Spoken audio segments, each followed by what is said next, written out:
Nah, jadi ke daerah rawan banjir itu kami petakan. Mudah-mudahan ada alternatif tempat-tempat ini ya, tempat-tempat untuk tempat pemungutan suara sebagai pengganti kalau memang pada hari pemungutan suara itu ada terjadi banjir atau tempat rawan hujan itu.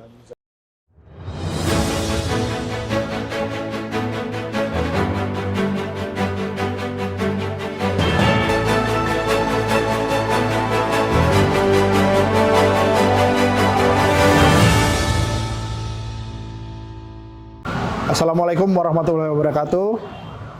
Kembali lagi dalam program Jakarta Memilih dari Warta Kota bersama saya Lucky Octaviano, manajer audiovisual. Pemirsa, saat ini saya sedang berada di gedung KPU DKI Jakarta di Jalan Salemba, Jakarta Pusat. Saya di sini akan bertemu dengan Ketua KPU DKI Jakarta, Bapak Wahyu Dinata, yang dilantik sekitar 4 bulan lalu. Seperti apa wawancara singkat saya dengan Bapak Wahyu Dinata, tentunya terkait dengan pelaksanaan pemilu 2024 serta kendala-kendalanya. Ikuti terus tayangan ini. Ya, pemirsa Warta Kota, saat ini saya sudah bersama dengan Bapak Wahyu Dinata sebagai Ketua KPU DKI Jakarta. Apa kabar, Pak? Siap, alhamdulillah. Sehat, Mas. Alhamdulillah. Ya. Dalam program kali ini kita akan bertanya sedikit tentang bagaimana sih pelaksanaan pemilu pada tanggal nanti tanggal 14 Februari 2024. Yeah. Apa saja kendalanya? Mungkin sudah disiapkan sudah di forecast sejak ini ya, kendala-kendala apa aja yang bakal ada nanti di pemilu 2024 dan mungkin antisipasinya sudah dari sejak ini. Siap. Gimana Pak? Di DKI Jakarta saat ini ada sekitar berapa ya Pak? 8.200.000 pemilih. 8.252.000 pemilih ya Pak kira-kira. Nah, itu kan banyak sekali Pak. Potensi-potensi kendala atau apa ya, rintangan yang bakal nanti terjadi di DKI Jakarta apa sih Pak? Saya rasa kan karena pemilihnya banyak dan tipologi masyarakat di Jakarta juga majemuk ya. Tentu saja DKI Jakarta punya tantangan yang cukup besar, terutama mengenai pendataan pemilih. Nah, karena kami sekarang sedang melakukan sosialisasi giat di masyarakat agar teman-teman yang memang bukan berKTP DKI dan ingin nyoblos di DKI karena alasan-alasan tertentu, ya kami sedang coba melakukan sosialisasi. Misalnya mereka harus memenuhi syarat. Misalnya mereka harus mengurus surat bukti bahwa mereka sedang bekerja atau sedang lagi sakit atau sedang dalam kondisi-kondisi tertentu. Selain itu, tentu karena Jakarta ibu kota, beredarnya kabar hoax ya, hoax dan kebohongan itu menjadi antisipasi kami juga. Jadi mudah-mudahan ke depannya masyarakat bisa cerdas dalam menentukan informasi yang bagus buat mereka, dan kata kuncinya saring sebelum sharing, gitu loh. Saring sebelum sharing, itu pemirsa. Bagaimana potensi lain kayak misalnya golput. Nah, itu apakah jadi ancaman juga, Pak? Sebenarnya partisipasi pemilih di DKI cukup tinggi ya. Dari pemilu ke pemilu tuh cenderung meningkat. Cenderung meningkat. Jadi kami sangat optimis bahwa mudah-mudahan besok partisipasi juga cukup tinggi. Tinggal memang mengajak masyarakat untuk bisa ke tempat pemungutan suara kan butuh kolaborasi dan koordinasi banyak pihak ya, termasuk teman media. Jadi mudah-mudahan teman media juga menjadi salah satu unsur yang bisa mengajak masyarakat untuk datang ke pemungutan suara. Oke, baik Pak. Beberapa waktu lalu Bapak di salah satu media kayaknya pernah bilang kita di Jakarta ini kekurangan tempat untuk pemilih, gudang logistik gornya itu keterbatasan ya, ada keterbatasan. Nah, bagaimana Pak untuk mengantisipasi itu? Untuk TPS atau untuk gudang? Untuk rekapitulasi. Jadi Jakarta itu berbeda dengan provinsi yang lain ya. Kalau provinsi yang lain mungkin satu kecamatan cuma ada 30 TPS, atau satu kecamatan ada misalnya 100 TPS atau 200 TPS. Di DKI Jakarta ini ada satu kecamatan yang ribuan TPS. Jadi lebih dari 1.000 TPS. 1.000 TPS. Nah, kalau itu di kotak suara itu dikumpulkan dalam satu kecamatan itu nggak muat. Iya. Makanya semenjak tahun 2019 kemarin kami di DKI Jakarta itu menggunakan GOR sebenarnya untuk tempat Pakai GOR. rekapitulasi. Rekapitulasi Nah, juga. sekarang Iya. banyak gedung GOR-GOR itu yang pertama sedang dirubuhkan dan akan dibangun. Nah, Dan kedua akan dibangun tapi belum dirobohkan. Makanya ini kami tetap koordinasi intensif dengan Pemprov DKI agar yang sudah dirobohkan ini kami bisa dapat tempat-tempat penggantinya. Nah, ini kendalanya juga untuk rekapitulasi di tempat pemungutan suara. Saya rasa gitu. tapi kira-kira nanti bakal pasti Kami optimis sih, Optimis bisa Pemprov itu support. support. Ya. Jadi kalaupun nanti ada GOR yang belum siap, nanti Pemprov pasti akan membantu untuk mencari alternatif tempat untuk rekapitulasi itu.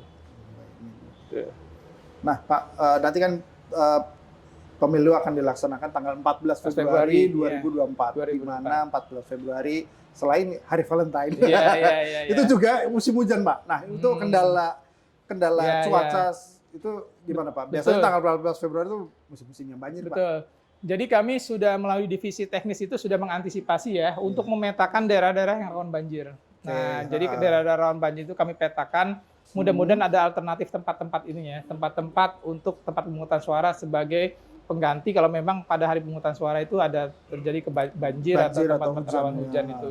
Yang pasti semuanya kami siapkan secara maksimal supaya bisa pemilih bisa datang ke tempat pemungutan suara dengan nyaman. Artinya punya skenario 1, 2, 3. 1, 2, 3. Ya insya Allah lah. Karena kan memang kadang-kadang ada. Atau pakai pawang hujan Barara. Nah itu belum kita pikirkan. Itu belum jauh. sampai Belum sampai ke jauh situ memikirkan itu. Ya. Tapi yang jelas itu ya. Ya. Punya skenario. Ada 1, 2, 3. skenario 1, 2, 3 itu. Baik, Pak. Ini kan pemilu dan dilihat dari daftar DPT pemilihnya itu kalau saya tidak salah 39% itu usia 45 ke atas kalau nggak salah pembagian. Nah itu sementara yang usia mudanya di Jakarta itu sedikit sekali di bawah 10%. Nah itu jadi satu kendala sendiri atau malah lebih gampang. Oh, nah ini yang 45 tahun ke atas ini sebagai mayoritas pemilihnya lebih gampang disosialisasi atau gimana? Gimana, Pak? Ya. Sebenarnya kalau berbicara demografi ya, sebenarnya pemilih muda dan pemilih pemula itu lebih dari 50%. Lebih dari 50%. Jadi kalau saya tidak salah itu pemilih pemula itu 18, sekian persen, pemilih muda itu sampai 30% lebih. 30%. Jadi 50% lebih justru mereka mendominasi. Justru mereka mendominasi. Ya, antara pemilih muda dan pemilih pemula dan pemilih muda. Oh, pemilih mudanya. Kami biasanya tapi rentang usianya 17 sampai 39 tahun, 40 itu. Nah, ini kami juga tentu strategi sosialisasi juga kami sedang concern ya untuk meraih pemilih muda. Jadi antara Gen Z dan milenial kan sebenarnya. Iya, Gen Z dan milenial ini yang kami concern untuk bagaimana mereka bisa aktif berpartisipasi dalam proses pemungutan suara. Intinya kami punya sudah banyak strategi lah ya. Kami turun-turun ke SMA, kami turun ke sosialisasinya langsung ke pelajar. Sosial media kami juga jalan untuk itu. Termasuk ke yang kaum mahasiswa lah ya. Ya, mahasiswa juga. Kami ada nanti KPU Goes to Campus ya. Ada KPU Goes to Campus, nanti di divisi Parmas lah yang lebih paham itu teknisnya. Itu mulai kapan, Pak? Segera itu. Segera. Sebelum pemilu atau sebelum kampanye? Pemilu, sebelum kampanye sebelum mungkin. Kampanye, sebelum kampanye. Nanti dia konfirmasi aja ke divisi Parmas kapan pelaksanaan itu mulai dilaksanakan gitu. Pak, nyinggung soal kampanye, Pak. Di masa kampanye nanti potensi-potensi apa aja sih, Pak, yang kira-kira apakah sama seperti tahun-tahun sebelumnya, ada hoax, ada kemudian nyolong start ke kampanye dan kayak gitu-gitu, pelanggaran-pelanggaran kayak gitu gimana, Pak? Karena saya rasa sih tipenya sama ya, 2019 sampai 2020 kalau berbicara kampanye kan. Kontestannya sama jadi. Ya, enggak, kami mengantisipasi pertama memang masalah isu sara. Terus ujaran kebencian, terus ya politik uang lah ya. Concern kami ke situ. Dan tentu saja ada Bawaslu ya, rekan kami yang mungkin lebih concern untuk melakukan proses pencegahan dan penindakan gitu. Sejauh mana Pak kerjasama dengan Bawaslu ini? Intensif sekali, karena ada beberapa isu, kan kayak sekarang ini acara Bawaslu juga datang kan. Jadi setiap aktivitas kami Bawaslu kita undang, setiap aktivitas Bawaslu juga mengundang kita. Jadi komunikasi kita intensif lah ke teman-teman Bawaslu. Iya, mereka sebagai pengawas. Siap. Kemudian pada pelaksanaan nanti pilkada juga bagaimana tuh Pak? Ini kan apakah sama perlakuannya dengan ketika pemilu. Kalau pilkada ini kan nanti dilaksanakan 27 November ya. Kalau Ya, menurut 27 Undang-Undang 10 tahun 2016 itu akan dilaksanakan 27 November. Dan ini juga tahapannya belum keluar. Jadi kami nanti sedang menunggu tahapannya. Kalaupun nanti tahapan keluar, kami akan coba mensinkronkan beberapa program ya. Karena ada tahapan mungkin yang beririsan. Nah, tahapan beririsan ini yang kami antisipasi sebenarnya. Baik, Ya. Pak. Pak, terakhir mungkin ada statement bagi pemirsa Warta Kota maupun Tribunnews terkait dengan pemilu, apa saja kira-kira mau disampaikan? Oke, kalau berbicara pemilu tentu saja kami dari KPU tidak bisa bekerja sendiri, kami butuh kolaborasi banyak pihak. Jadi siapapun yang ingin berkolaborasi dan bekerja sama dengan KPU untuk mensukseskan pemilu 2024, kami sangat support gitu. Teman-teman media, teman-teman pemilih pemula atau siapapun, silahkan nanti apapun yang bisa kita komunikasikan lebih lanjut untuk mensukseskan pemilu 2024. Saya rasa itu. Oke, baik. Terima kasih banyak Siap, Pak Wahyu. siap, Waktunya yang sempit ini. Pak Wahyu ini sibuk sekali, jadi kita mendapat kesempatan yang luar biasa bisa berbincang dengan beliau.